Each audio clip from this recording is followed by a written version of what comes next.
اگه ترم اولی حتما به این نصیحت‌های من گوش بده. از همون اول یه جوری برو دانشگاه که با حراست در نیفتی، چون آخرش هم حق با اوناست. واسه خودت الکی داستان درست نکن. همیشه سر کلاس نوت برداری کن. گیر جزوه این و اون نباش. خودت بهتر میدونی واسه خودت چه جوری بنویسی. سعی کن از کلاس‌ها وایس هم بگیری. زیاد درگیر اکیپ بازی و نباش. دانشگاه داری میری درس بخونی. این کارا واسه چیه؟ سعی کن با بهترین استادا یه خورده ارتباط بگیری، چون به دردت میخوره، هم واسه مهاجرت، هم بالاخره اگه یه مقاله، یه کمکی، یه جای دستیارش بشی، خیلی توی رزومت تاثیر داره. خیلی چیزا میتونی ازشون یاد بگیری.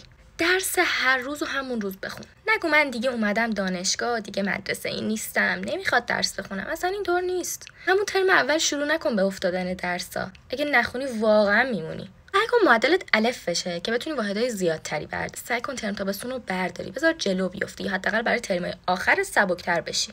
سعی کن از کلاس‌های عملیت نهایت استفاده رو بکنی. مثلا اگه آزمایشگاه داری، نشین یه جا تا بقیه هم گروهیات همه کارا رو انجام بدن. توی آزمایشگاه فرصت اینو داری که آزمون رو خطا بکنی. حالا درسته آزمایشگاهی دانشگاه زیاد خفن نیست، ولی از هیچی که بهتره. حداقل 4 تا کار عملی یاد میگیری. دوران دانشگاه برای بعضیا میتونه دوران اوج باشه، ولی برای بعضیا برعکس. میتونه دورانی باشه که پر از اشتباهات بزرگ بوده توی زندگیشون. پس از همین ترم اولت شروع کن که این دوران رو واسه خودت دوران اوج بکنی و ازش نهایت استفاده رو ببری.